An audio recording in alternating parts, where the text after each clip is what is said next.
December 18ஆம் தேதிக்குரிய பரலோக மன்னா. எபிரேயர் 13ஆம் அதிகாரம் 6ஆம் வசனம்.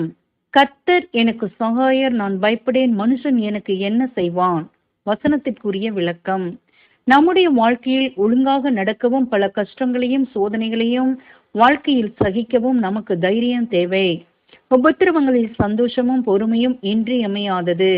இவை யாவற்றிலும் தேவன் நம்மை தாங்கி வழிநடத்துவார் என்ற விசுவாசமும் தைரியமும் அவசியமானது.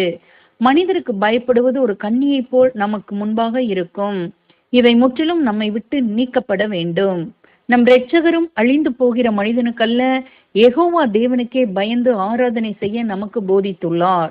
நீதிமான் சிங்கத்தை போல தைரியம் உள்ளவனாகவும், புறாவை போல் பெருந்தன்மையும், செம்மறி ஆட்டுக்குட்டியை போல பணிவான குணமுடையவனாகவும் இருப்பான்.